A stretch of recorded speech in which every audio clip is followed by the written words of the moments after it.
Hello everybody, क्या हाल चाल है। This is S Pandit and I welcome you all to the catalyst group current affair classes. आज हम करंट अफेयर में जनवरी का पूरा करंट अफेयर कवर करने वाले हैं। जो इंपॉर्टेंट जनवरी के अंदर पॉइंट्स हैं, आपको ये जो क्लासेस चल रही हैं करंट अफेयर की, एक मंथली आपको मैं अप्रैल वाला करंट अफेयर ऑलरेडी दे चुका हूँ और जनवरी से मैं इसलिए स्टार्ट कर रहा हूँ आप, क्योंकि जनरली जो भी एग्जाम है सब डिले हो गए।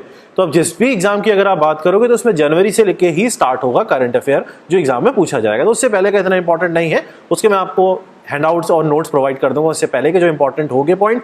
अदरवाइज जनवरी से आपको रेगुलर जो क्लासेस हैं वो फॉलो करनी है। आज हम स्टार्ट करेंगे जनवरी में जो सबसे इंपॉर्टेंट पॉइंट है या न्यूज है जो पिक्चर में आई थी, वो ये थी मर्चेंट डिस्काउंट रेट। ये एक्चुअली क्या होता है? It is basically the fee charge from a merchant by a bank. Merchant का मतलब होता है जो दुकानदार।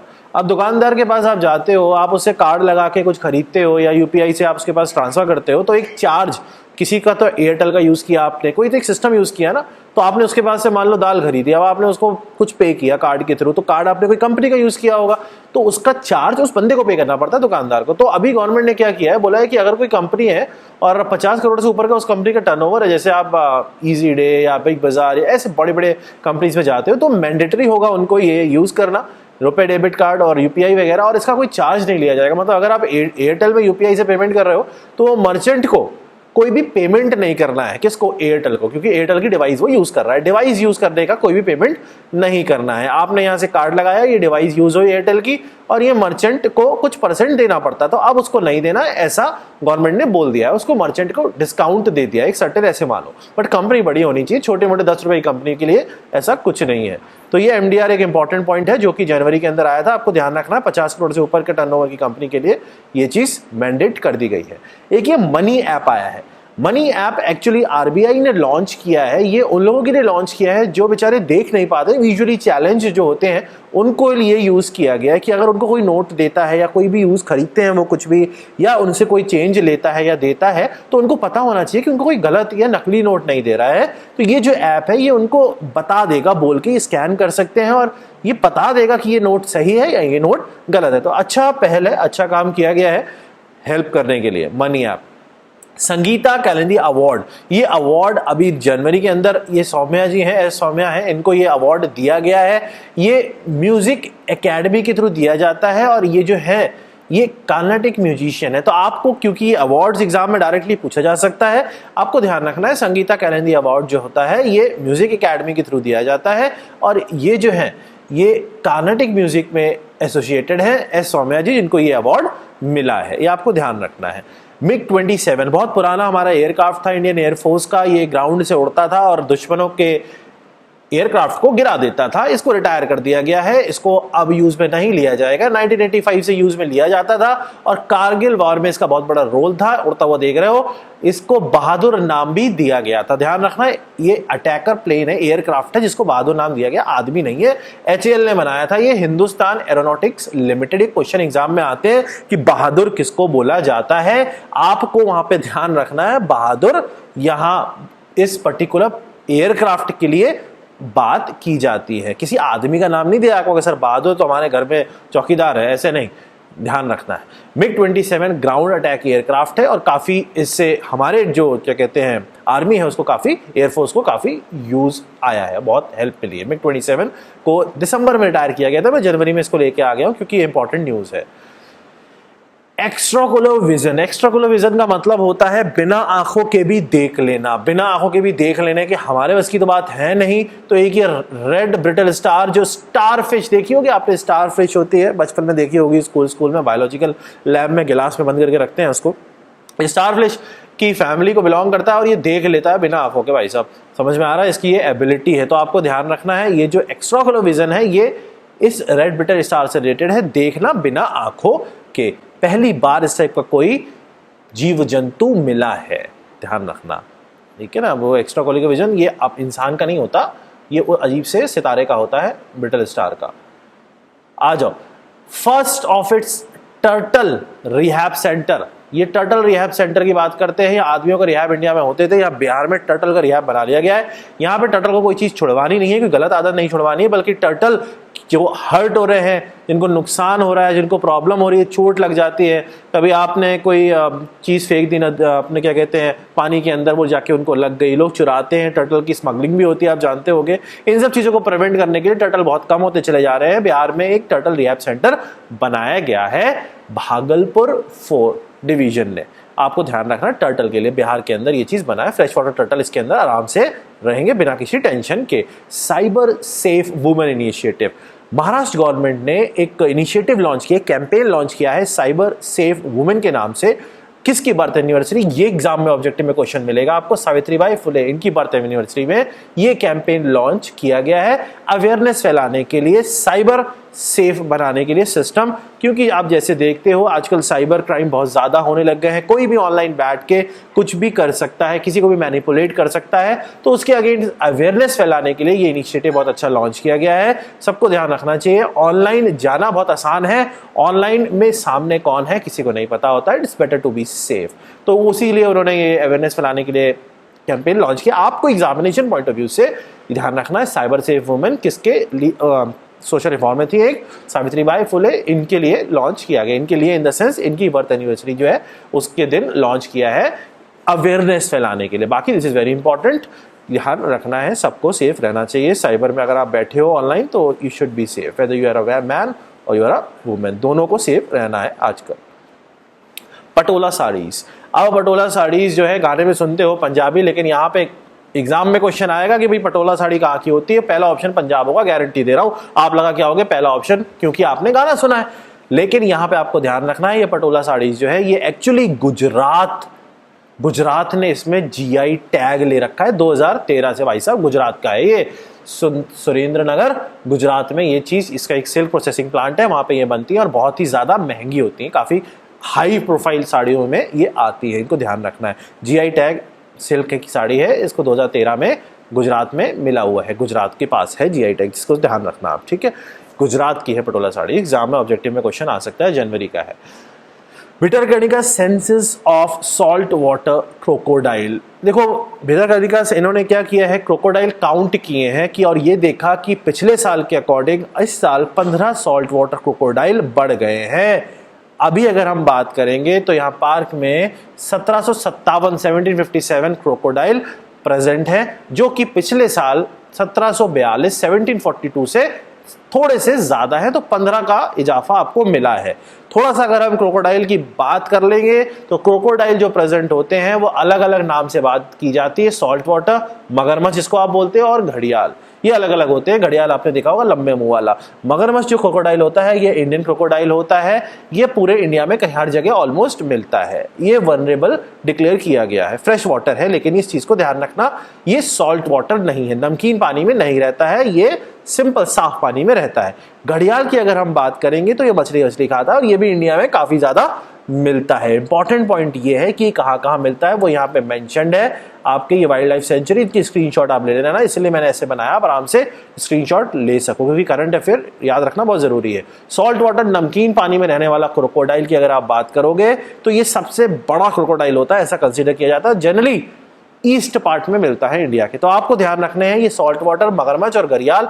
घड़ियाल किस किस जगह आता है ये आ सकता है क्वेश्चन, क्योंकि न्यूज में आई थी ये चीज, तो न्यूज से रिलेटेड जो भी एनालिसिस है वो मैं साथ में आपको इसीलिए दे रहा हूं जिससे आपको समझ में आए क्वेश्चन कहां से कितने बन सकते हैं। ये डायरेक्ट न्यूज है, ये उससे रिलेटेड क्वेश्चन बनने के ऑप्शंस हैं, स्क्रीनशॉट ले सकते हो। स्मॉग टॉवर, स्मॉग की बात करेंगे तो स्मॉग बेसिकली अगर आप बात करोगे दो चीजों से मिलकर बनता है। टेक्निकल अगर हम बात करेंगे, फॉग प्लस स्मोक। दिल्ली के अंदर आपने देखा होगा पिछले कुछ टाइम पे बहुत ज्यादा स्मोक की प्रॉब्लम आई थी, तो सुप्रीम कोर्ट ने ये चीज बोली है कि दिल्ली के अंदर आपको स्मोक टॉवर लगाने चाहिए और लगा दिए गए हैं। ये smoke tower basically air purifier का काम करेंगे, यहाँ फोटो निकाल के मैंने दिखाई हुई है, ये एयर प्योरीफायर का काम करेंगे और इनके पास कार्बन नैनो फाइबर से फिल्टर का काम करेंगे। ऐसे मान लो जो है आपका धुआं हुआ निकलता है, जो गाड़ी वाड़ी छोड़ती है उनको साफ करा जाएगा। क्योंकि अगर वो धुआं जाके फॉग से रिएक्ट कर जाता है, फॉग तो आएगा ही आएगा सर्दियों के अंदर, तो वो स्मॉग बन जाएगा जिसकी वजह से विजिबिलिटी खत्म हो जाती है। आपने देखा होगा, अब आप अगर फ्लाइट से नीचे उतरोगे दिल्ली से किसी और जगह से, फॉर एग्जांपल मैं साउथ गया था, अब मैं साउथ से वापस आ रहा था दिल्ली, तो जब मैं फ्लाइट से नीचे लैंड कर रहा था उस टाइम में मैंने देखा तो दिल्ली ऐसा कवर्ड दिखता है पूरा स्मॉग से। तो इतना बुरी तरीके से पॉल्यूशन हो चुका है। दिल्ली में रहना मतलब जिंदगी पे कफन बांध के चलना सर पे। बीबी का मकबरा, ये भी न्यूज में था, आपको बस थोड़ा सा पॉइंट ध्यान रखना है कि ये कहां पे है, औरंगाबाद महाराष्ट्र के अंदर है। एग्जाम में डायरेक्ट क्वेश्चन पूछा जा सकता है, करंट अफेयर प्लस हिस्ट्री वाला पॉइंट ऑफ व्यू के साथ। सारे एग्जाम्पल और सारे क्वेश्चंस मैं मिक्स करके आपको बता रहा हूं बहुत सारे न्यूज़पेपर्स के। तो ये औरंगाबाद महाराष्ट्र के अंदर है, ये प्रेजेंट है। सबसे पहले 1660 में औरंगजेब के थ्रू ये कमीशन किया गया था, इस चीज को आपको ध्यान रखना है। और इसको ताज ऑफ द डेक्कन भी बोला जाता है क्योंकि ये ताजमहल की कॉपी लगता है, देख लो, छोटा ताजमहल टाइप बनाने की कोशिश की गई थी। जो कुटपुई फेस्टिवल जो है ये मिजोरम में मनाया जाता है और ये आप ऐसे मान के चलो ये इनका मेन एम होता है यूनिटी और ब्रदरहुड शो करना। ये लोग आराम से डांस वांस करते हैं सब मिजोरम में और खुश हो जाते हैं। ट्राइबल एक फेस्टिवल है, बहुत ज्यादा मिजोरम में मनाया जाता है। आपको बस ये ध्यान रखना है ये जो फेस्टिवल है कहाँ का है, किधर गया मिजोरम, ये है मिजो ट्राइब, मिजोरम का ये फेस्टिवल है। डायरेक्ट एग्जाम में आपको एक क्वेश्चन मिल सकता है, प्रीलिम्स के लिए बहुत इंपॉर्टेंट है। बाकी हर एग्जाम के अंदर डायरेक्ट ऑब्जेक्टिव में आता है। मेंस की बात मैं सेपरेटली करूंगा जो यूपीएससी को फोकस रखे हुए हैं, क्योंकि मेंस में आंसर राइटिंग वगैरह के लिए कुछ टॉपिक्स मैं निकाल रहा हूँ, वो मैं आपको 3-3 महीने के डायरेक्ट टॉपिक्स देता रहूंगा जिससे आंसर लिखने का तरीका भी आपको समझ में आ जाए। इसके अलावा पॉलिटी हिस्ट्री क्लासेस आपकी चल रही हैं, आप उनको देखते रहो, प्लेलिस्ट के अंदर सब कुछ प्रेजेंट है।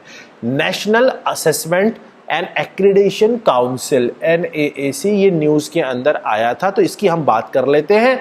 इसने क्या क्या ऐसे चीजें रिलेटेड है जो एग्जाम में पूछी जा सकती है। पहली चीज आपको ध्यान ये रखनी है कि national assessment and accreditation council, इसका काम क्या है? इसका काम है जो भी यूनिवर्सिटीज है या ऑर्गेनाइजेशन है एक्सेप्ट टेक्निकल इंस्टीट्यूट, टेक्निकल मतलब इंजीनियरिंग इंस्टीट्यूट को हटा दो, उसके अलावा कॉलेजेस यूनिवर्सिटीज जो है उनको ये एक्रीडेशन देता है। समझ में आ रहा होगा।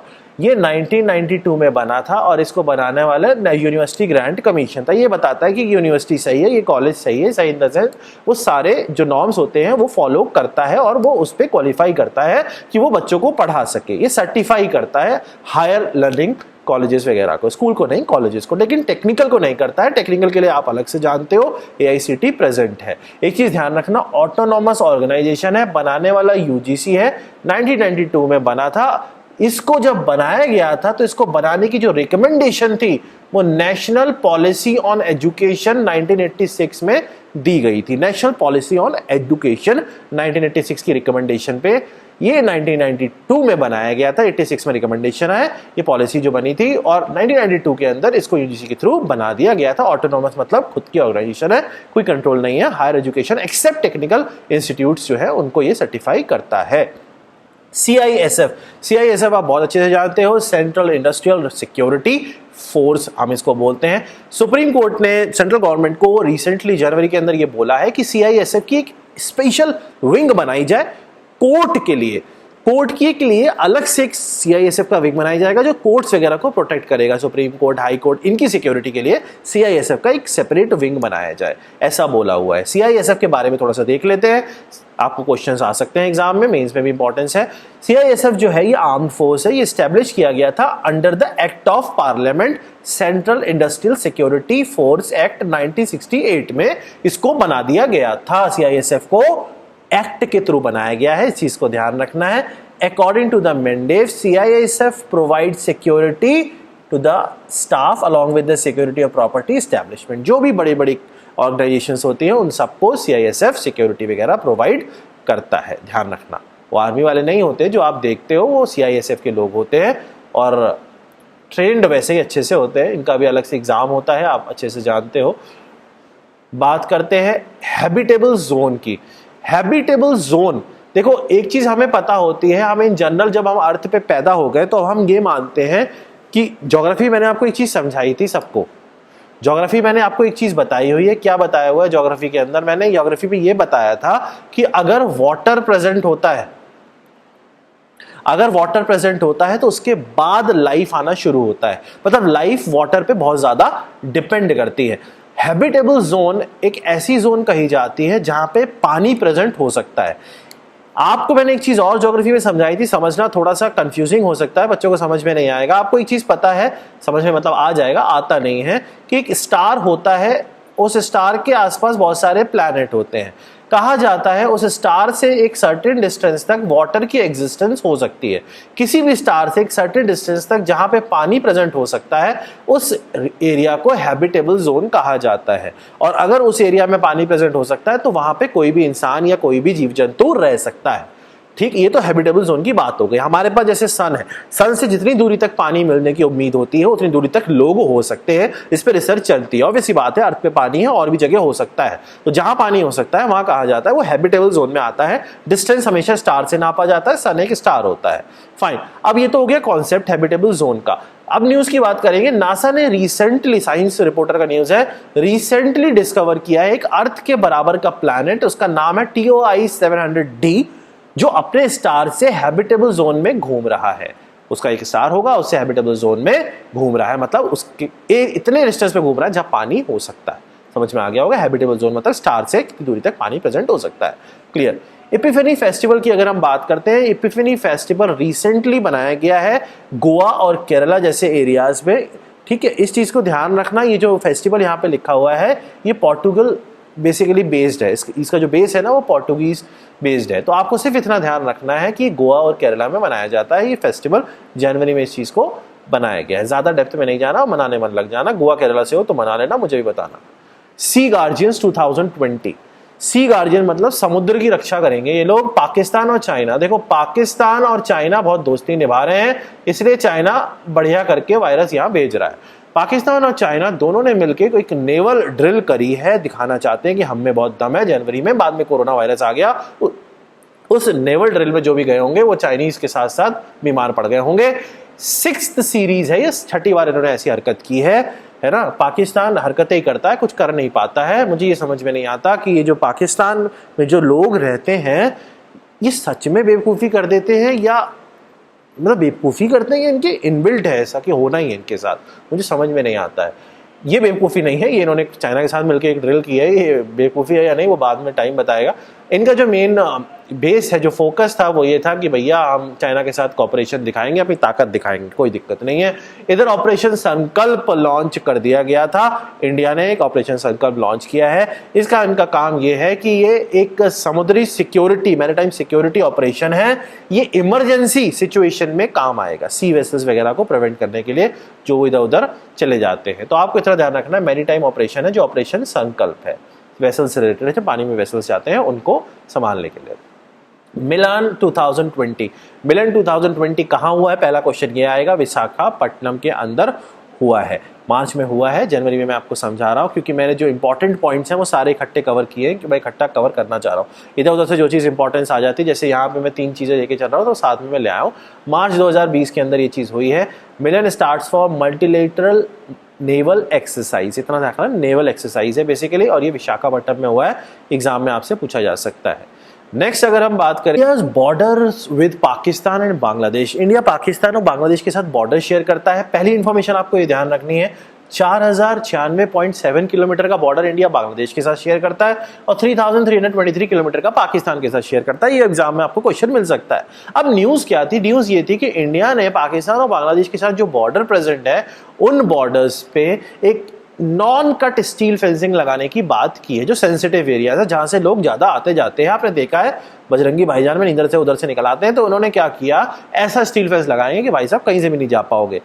की फैक्ट्स में आपको ये किलोमीटर ध्यान रखने हैं, बाकी तो नॉन कट स्टील फेंस लगेंगे बांग्लादेश पाकिस्तान बॉर्डर पे। वर्ल्ड हिंदी डे की बात करते हैं, 10 जनवरी को मनाया जाता है वर्ल्ड हिंदी डे। 1975 में इंदिरा गांधी प्राइम मिनिस्टर थी, उन्होंने एक वर्ल्ड हिंदी कॉन्फ्रेंस की थी, उसको लेकर ये मनाया जाता है। उसको बेस रख के 10 जनवरी को सेलिब्रेट किया जाता है। पहली बार 2006 में सेलिब्रेट किया था, उसके बाद से हम इसको मनाते चले जा रहे हैं। ध्यान रखना ये वर्ल्ड हिंदी डे है। एक नेशनल हिंदी दिवस भी होता है, वो हम 14 सितंबर को मनाते हैं। ये एडिशनल फैक्ट है, एग्जाम में ये भी क्वेश्चन आ सकता है क्योंकि वर्ल्ड हिंदी डे वाली 10 जनवरी की न्यूज थी, तो आपको पता होना चाहिए नेशनल हिंदी दिवस सितंबर 14 को मनाया जाता है। इस चीज को आपको ध्यान रखना है। ये क्यों मनाया जाता है, ये किस लिए मनाया जाता है नेशनल हिंदी दिवस, कि 1949 के दिन कॉन्स्टिट्यूशन असेंबली जो हमारी असेंबली थी उसने हिंदी को देवनागरी स्क्रिप्ट के साथ ऑफिशियल लैंग्वेज एक्सेप्ट किया था, इसलिए नेशनल हिंदी दिवस हम मनाते हैं सितंबर 40 को। वर्ल्ड हिंदी डे सबसे पहले 2006 में मनाया गया था 10 जनवरी को। क्यों मनाया गया था, जो 1975 में इंदिरा गांधी ने एक कॉन्फ्रेंस की थी उसको लेके बनाया गया था कि वो 10 जनवरी को हुई थी। कोलकाता पोर्ट जो है कलकत्ता का, उसको रीनेम कर दिया गया है, और रीनेम करने के लिए जो नाम रखा गया है वो फाउंडर श्याम प्रसाद मुखर्जी जो थे, जो भारतीय जनसंघ के फाउंडर थे, उनके नेम पे इस चीज़ को रखा गया है। इससे कुछ इंपॉर्टेंट पॉइंट्स हैं, ये न्यूज़ थी जो ऊपर लिखी हुई है, इसका नाम बदला गया था और इस नाम का रख दिया गया था। और इससे रिलेटेड कुछ इंपॉर्टेंट फैक्ट्स हैं, वो ये रखने जो आपको डार्क ब्लैक में दिख रहे हैं। ये Portuguese first use this location of port to anchor their ship. सबसे पहले पोर्टुगीज ने इसको यूज किया था अपने शिप्स वगैरह के लिए। और जब स्लेवरी बंद हुई थी, ब्रिटिश एम्पायर, पहले स्लेवरी चलता था, वर्ल्ड हिस्ट्री के अंदर उसको डिस्कस करेंगे, तो यहाँ से बहुत सारे इंडियंस को इधर से उधर ट्रांसफर भी किया जाता था। इसका जो रिलेशन है वो फरक्का बराज से है। 1975 में ये फरक्का बराज बना था। ये पानी जो है गंगा का वो डाइवर्ट करता है हुगली भागीरथी वाले सिस्टम में, तो ये फरक्का बराज भी इसी से रिलेटेड है, इसमें पानी नहीं आने देता है, डाइवर्ट कर देता है।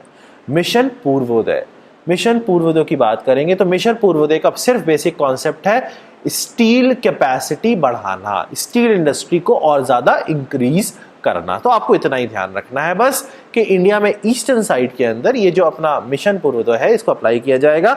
ईस्टर्न पोर्शन में स्टील इंडस्ट्री को और ज्यादा बढ़ावा दिया जाएगा। पूर्वोदय मतलब ऐसे ध्यान रखो स्टील, ठीक है।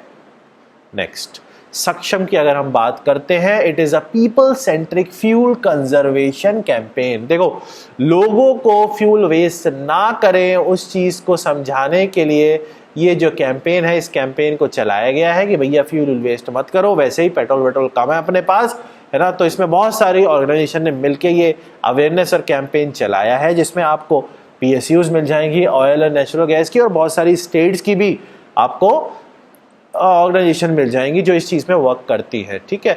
अब थोड़ा सा इस PCRA पे जो आपको बताया मैंने अभी, petroleum conservation research association through जो चलाया गया है कैंपेन, इसके बारे में बात कर लेते हैं। PCRA जो है, ये PCRA 1978 में बना था, petroleum conservation research association, petrol कैसे बचाएं, 1978 में बना था। रजिस्टर्ड सोसाइटी है ministry of petroleum and natural gas. ये क्वेश्चन एग्जाम में आ सकता है कि ये किसके अंडर में आता हो, वैसी बात है पेट्रोलियम और नेचुरल गैस के अंडर में ही आएगा। एक और चीज, ये नॉन प्रॉफिट ऑर्गेनाइजेशन है, इस चीज को भी ध्यान रखना, 1978 में बनी थी। Clear. Central adoption resource authority, adopt करते हैं लोग बच्चे, उस अथॉरिटी की अगर हम बात करेंगे तो उन्होंने अपना 5th एनुअल डे मनाया था जनवरी के अंदर। आपको इतना ध्यान रखना है कि ये जो बॉडी है CARA, central adoption resource authority, ये 15 जनवरी 2016 को बनाई गई थी under this particular act of juvenile justice and protection of children act 2015। तो 2016 15 जनवरी को बना था, तो 15 जनवरी को इन्होंने अपना 5th एनुअल डे सेलिब्रेट किया। इतना ध्यान रखना है आपको, एक्ट के बारे में रख पाओ तो अच्छी चीज़ है। ये एडॉप्शन वगैरह प्रॉपर तरीके से होना चाहिए, एकदम लीगल होना चाहिए। बहुत सारी चीज़ें होती हैं जो लॉ के अंदर पढ़ाई जाती हैं, उस पर ये कंट्रोल रखते हैं, ध्यान रखते हैं। यडा यडा वायरस, ये यडा यडा वायरस ये ऑस्ट्रेलियन मॉस्किटोज में पाया गया है, और ये जो वायरस है ये अल्फा वायरस जैसे चिकनगुनिया वगैरह की फैमिली का है। लेकिन एक चीज़ यहाँ ध्यान रखनी है, ये जो वायरस है ये आदमियों को नुकसान नहीं पहुंचाता, आदमी इन द सेंस औरतें भी हो सकती हैं, ह्यूमन बींग्स को नुकसान नहीं पहुंचाता है, सिर्फ कीड़े मकोड़ों में ही होता है, तो टेंशन नहीं लेनी, कोरोना जैसा नहीं है। वैसे भी ऑस्ट्रेलिया है, ऑस्ट्रेलिया बहुत दूर है, पानी से चल के मच्छर को आना पड़ेगा अगर हमें पास ये बीमारी पहुंचानी है। सहयोग कैजन, ये एक जॉइंट कोस्ट एक्सरसाइज है, इंडिया जापान ने मिलके ये पानी में एक्सरसाइज का मतलब होता है अपनी ताकत, अपना जो चीज़ें हैं वो दिखाना, चाहे वो आपके नेवल एक्सरसाइज हो या जो भी हो। तो ये इन्होंने एक जॉइंट कोस्ट गार्ड एक्सरसाइज है, कोस्ट गार्ड वगैरह ने अपना पूरा एक ड्रिल वगैरह सिस्टम किया है, सहयोग कैजन। आपको सिर्फ ये ध्यान रखना है इंडिया जापान ने मिलकर एक काम। EICT की अगर हम बात कर लें, न्यूज़ में आया था ये, तो this is central institute of classical Tamil. इसका एक रिसर्च ऑर्गेनाइजेशन है, ऐसे मान के चलो, जो बेसिकली सर्च करता है या रिसर्च करता है, इसकी एक्टिविटीज फोकस करती हैं तमिल क्लासिकल चीज़ों के बारे में, पता करना और नई नई चीज़ें ढूंढना और उन चीज़ों को आगे बढ़ाना। सिर्फ क्लासिकल तमिल से ही बेस्ड है, तो इसलिए इसको बोलते हैं higher research classical Tamil at international level, not to be found elsewhere globally. और कहीं नहीं मिलेगा आपको, वहीं मिलता है। क्लासिकल तमिल की ऑर्गेनाइजेशन है ये। और बेसिकली यहाँ से अगर आप ध्यान करोगे तो जो इंपॉर्टेंट है एग्जाम के लिए वो ये है कि this institute is responsible for Kural Peedam award. ये अवार्ड पे क्वेश्चन आ सकता है कि CICT जो है, जो central institute of classical Tamil है, ये किस अवार्ड से एसोसिएटेड है, तो this is associated with this award. ये आपको ध्यान रखना है। और ये जो रिसर्च करता है ये तमिल क्लासिक्स पे बेस करता है और कोई रिसर्च नहीं करता इसके अलावा। इसका सिर्फ इतना ही काम है, नई नई चीज़ें पता करना, क्या क्या चीज़ें हो सकती हैं। Fine. About dedicated flight corridor corporation of India, DFCCIL, job भी निकलती रहती हैं। ये एक रजिस्टर्ड कंपनी है, कंपनीज एक्ट के अंडर 1956 कंपनीज एक्ट के अंडर। ये 2006 में बनी थी, 2006 में। रेलवे का पार्ट है, जो मालगाड़ी वगैरह चलती हैं उनको डील करता है ये। Dedicated freight corridor corporation of India, railways का ही विंग है। रेलवेज के अंदर ये एक पार्ट है जो माल ढोने वाली जो गाड़ियां होती हैं उनको डील करता है। आपको ध्यान रखना है बस। एलिग्रामा एक बेसिकली एक समझ लो आप, एक लोगों ने बैठ के ये बातें की थी, एनर्जी कंजम्पशन, नई नई टेक्नोलॉजी, इन सब चीज़ों से रिलेटेड ये बैठे हुए लोग। तो एलिग्रामा 2020 की अगर हम बात करेंगे तो ये सिर्फ और सिर्फ डिस्कशन हुआ था, टेक्नोलॉजी बेस्ड डिस्कशन था। और इसमें जो सपोर्ट था वो ministry of power, ministry of renewable energy, ministry of heavy industries और इन लोगों ने सारों ने मिलकर ये डिस्कशन किया था कि भाई इंडियन इलेक्ट्रिकल इंडस्ट्री को किस तरीके से आगे बढ़ाया जा सकता है, नई टेक्नोलॉजी का कैसे यूज लिया जा सकता है, electrical vehicles, internet of things, इन सब चीज़ों का यहाँ पे बात हुई थी। तो एलिग्रामा आपको ध्यान रखना है, बेसिकली जो रिलेटेड है ये इलेक्ट्रिकल इंडस्ट्री को बढ़ाने से रिलेटेड है, न्यू टेक्नोलॉजी का यूज लाके। व्योम मित्र की बात करेंगे तो यहाँ पे छोटा सा क्वेश्चन आ सकता है। It is ISRO's first women astronaut, Vyom Mitra की अगर हम बात करेंगे। और ये अनमैन्ड फ्लाइट जाएगा, इसरो GSLV-3 रॉकेट से दिसंबर में गया था। इस चीज़ को आपको ध्यान रखना है। और यहाँ पे जो सेकंड इन्होंने बनाया हुआ है वो 2021 में छोड़ने वाला है। ये इतना इंपॉर्टेंट नहीं है, आपको बस ये ध्यान रखना है फर्स्ट वुमेन एस्ट्रोनॉट। और इसका जो रॉकेट है, रॉकेट का नाम ध्यान रखना, GSLV-3। ये एक रॉकेट है इसका जिससे ये उड़ाया जाता है। इससे ज़्यादा इंपॉर्टेंट आपको एग्जाम में पूछा नहीं जाएगा, बाहर का है, इतना पूछने बहुत होता है। रिसाइटिंग प्रियम्बल इज कंपलसरी, आपसे पूछा जा सकता है कि किस जगह स्कूल वगैरह में प्रियम्बल रोज बोलना ज़रूरी है। प्लेज लेते थे ना बचपन में, है ना, वैसे ही प्रियम्बल कंपलसरी कर दिया गया महाराष्ट्र में स्कूल्स के अंदर। 26 जनवरी से ये स्टार्ट हुआ है महाराष्ट्र में, हर स्कूल में अब रोज रोज प्रियम्बल बोला जाएगा। कोई महाराष्ट्र का बच्चा हो तो बताना, होता है या सिर्फ न्यूज़ में ही आता है। Sagarmatha Sambandh, it is the first ever multi stakeholder dialogue. ये नेपाल में बिजनेस वगैरह से रिलेटेड एक, आप ऐसे मान के चलो, एक कॉन्फ्रेंस टाइप हुआ था, इतना ध्यान रखो, इनिशिएटिव है। बस आपको इतना ध्यान रखना है कि ये सागर संबंध हुआ कहाँ था, नेपाल में हुआ था। क्या हुआ था, कैसे हुआ था, उसकी ज़रूरत नहीं है हमें, इतना ध्यान रखना है कि लोगों ने मिलकर कोई डिस्कशन किया था, बिजनेस की बात की थी। और हमें जो इंपॉर्टेंस है वो ये है कि नेपाल में हुआ था सागर संबंध। सार्क कंट्रीज जो है हमारी, South Asian association for region cooperation, सबने मिलकर डिस्कशन किया था। क्लियर। पद्मा अवार्ड की अगर हम बात करेंगे तो पद्मा अवार्ड 3 कैटेगरी में दिए जाते हैं, पद्म विभूषण, पद्म भूषण, पद्मश्री, ये 3 कैटेगरी में दिए जाते हैं। पद्म विभूषण जो दिया जाता है ये बहुत ही बढ़िया कोई काम कर दिया है, गजब का काम कर दिया आपने, एकदम एक्सेप्शनल काम कर दिया है तो आपको दिया जाएगा। पद्म भूषण दिया जाता है अगर आपने काम बहुत अच्छा किया और एक्सेप्शनल नहीं किया, आपसे अच्छा भी किसी ने किया है ना। पद्मश्री तब दिया जाता है जब आपने किसी एक पर्टिकुलर फील्ड में बहुत गजब का काम कर दिया। ये हायर ऑर्डर किसी एक पर्टिकुलर एरिया की बात हो, ये पर्टिकुलर फील्ड की बहुत अच्छी बात है और ये टोटल में गजब ही कर दिया आपने, तो आपको पद्म विभूषण मिल जाएगा, है ना। ये जो अवार्ड्स है रिपब्लिक डे 26 जनवरी में दिए जाते हैं। ठीक। इंडियन फर्स्ट अंडर वाटर, पानी के अंदर मेट्रो चला दी है, बहुत कम छोटे से लेंथ के लिए चलाई है बट चला दी है। कहाँ पे चला दी है? कोलकाता में चला दी है, आपको इतना ध्यान रखना है। ये देखो पानी है, ये मछली लग रही है मेरे को, कोई कोलकाता का बच्चा हो तो जाके देखना, अलाउ करते हैं नहीं करते हैं, कैसा है, बढ़िया है कि नहीं, देख के बताना। पानी के अंदर चला दी गई, इतना पता है, क्लियर हो गई ये बात। ऑपरेशन वनीला, वनीला आइसक्रीम होती है, लेकिन यहाँ पे मडागास्कर के अंदर इंडियन नेवी ने ऑपरेशन परफॉर्म किया है और इनका जो काम है वो ये है कि वहाँ पे जो पॉपुलेशन अफेक्ट हुई है, एक साइक्लोन डयान आया था, उसकी वजह से उसको सेव करना और असिस्टेंस प्रोवाइड करना, ऐसे मान के चलो, जो नुकसान हुआ उसको ठीक करना। तो इंडियन नेवी ने ऑपरेशन वनीला किसके लिए चलाया? मडागास्कर में जो प्रॉब्लम आई है, किसकी वजह से? साइक्लोन की वजह से। कौन सा साइक्लोन? डियान जो साइक्लोन है, वहाँ के लोगों को नुकसान हुआ, उसको सही करने के लिए, हेल्प पहुँचाने के लिए, असिस्टेंस प्रोवाइड करने के लिए। ठीक है, सही तो क्या करोगे? असिस्ट ही कर सकते हो। Nagoba Jatara, a month long festival has come to end in Telangana. तो बस आपको इतना ध्यान रखना, तेलंगाना के अंदर ये जो अपना फेस्टिवल है ये बनाया गया है, इतना ध्यान रखना है बस आपको। और एक और एग्जाम में क्वेश्चन आ सकता है कि डांस का गसौडी डांस परफॉर्मेंस कहाँ से रिलेटेड है, तो आपको ध्यान रखना है तेलंगाना से ही रिलेटेड है। संप्रति 9 एक आपको समझ लो इंडिया बांग्लादेश दोनों ने मिलके एक कॉर्पोरेशन, एक मिलिट्री कॉर्पोरेशन है इनका, डिफेंस कॉर्पोरेशन है जो आपका कॉर्पोरेशन है संप्रति 9। तो कौन कौन ऑर्गेनाइजेशन है इसमें, इंडिया और बांग्लादेश की जो आपकी डिफेंस ऑर्गेनाइजेशन है वो इसके अंदर प्रेजेंट है, इतना आपको ध्यान रखना है। ये अभी अभी मेघालय में कंडक्ट कराया गया है, मेघालय अपने पास ही है तो मेघालय में कंडक्ट कराया गया है। संप्रति 9 इंडिया बांग्लादेश ने मिलके ये कंडक्ट किया है, मिलके ग्रुप बनाया है, समझ लो कर लेंगे साथ में, कुछ भी लड़ाई वड़ाई दिखाएंगे हम अपना। क्या होता है ना आर्मी वाले दिखाते हैं तरीके कि भाई देखो ये हमारे पास है, उड़ा के दिखाए कि हमारे पास ये हमारे पास रॉकेट है, हमारे पास एयरक्राफ्ट है, ये बंदूक है। वो ऑपरेशन होता है, वो ऑपरेशंस दिखाने के लिए होते हैं, एक दूसरे को मारने के लिए नहीं होते हैं। वो सामने वाले को बस बताना होता है कि भाई साहब हमारे पास ये चीज़ आ गई, पंगे लोगे तो हम दिखाएंगे आगे क्या हो सकता है। ये कुछ करंट अफेयर है जो मैंने इंपॉर्टेंट निकाले। इसके अलावा हिस्ट्री, पॉलिटी, ज्योग्राफी क्लासेस आपकी चल रही हैं। लास्ट हिस्ट्री क्लास आपको मैंने भगत सिंह क्या सिस्टम था सब समझा दिया था। करंट अफेयर की जनवरी क्लास ये है, इसके नोट्स आप स्क्रीनशॉट ले सकते हो। आपको इसकी मैंने यहाँ पे इस तरीके से बनाया है, नहीं अगर आपको आता है तो टेलीग्राम ग्रुप आपको मैंने पहले ही बताया हुआ है 6397788939। इस पर टेलीग्राम पे मैसेज कर सकते हो, या फिर कैटलिस्ट ग्रुप ऑफिशियल के नाम से, कैटलिस्ट ग्रुप ऑफिशियल के नाम से अपने पास एक ग्रुप है टेलीग्राम पे, उसको आप ज्वाइन कर सकते हो। नोट्स वगैरह उसमें प्रोवाइड कर दिए जाते हैं, क्लासेस आपकी बढ़िया चल रही हैं।